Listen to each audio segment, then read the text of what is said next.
ஆயிரம் நன்மைகள் அனுதினம் என்னை சூழ்ந்திட கிருபையும் இரக்கமும் அன்பும் கொண்டீரே. நல்ல எபினேசரா என்னை நடத்தி வந்தீரே. நன்றி சொல்ல வார்த்தை இல்லையே.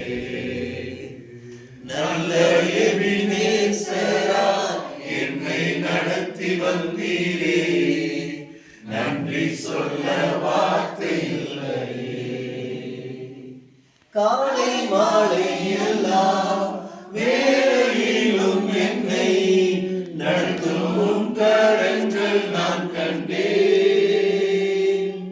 தேவை பெருகும் போது சிக்கி தவித்திடாது உதவும் கரங்கள் நான் கண்டேன். காலை மாலை எல்லாம் வேளையிலும் என்னை நடத்தும் கரங்கள் நான் கண்டேன். தேவை பெருகும் போது சிக்கி தவித்திடாது உதவும் கரங்கள் நான் கண்டேன். எல்லா நேரம்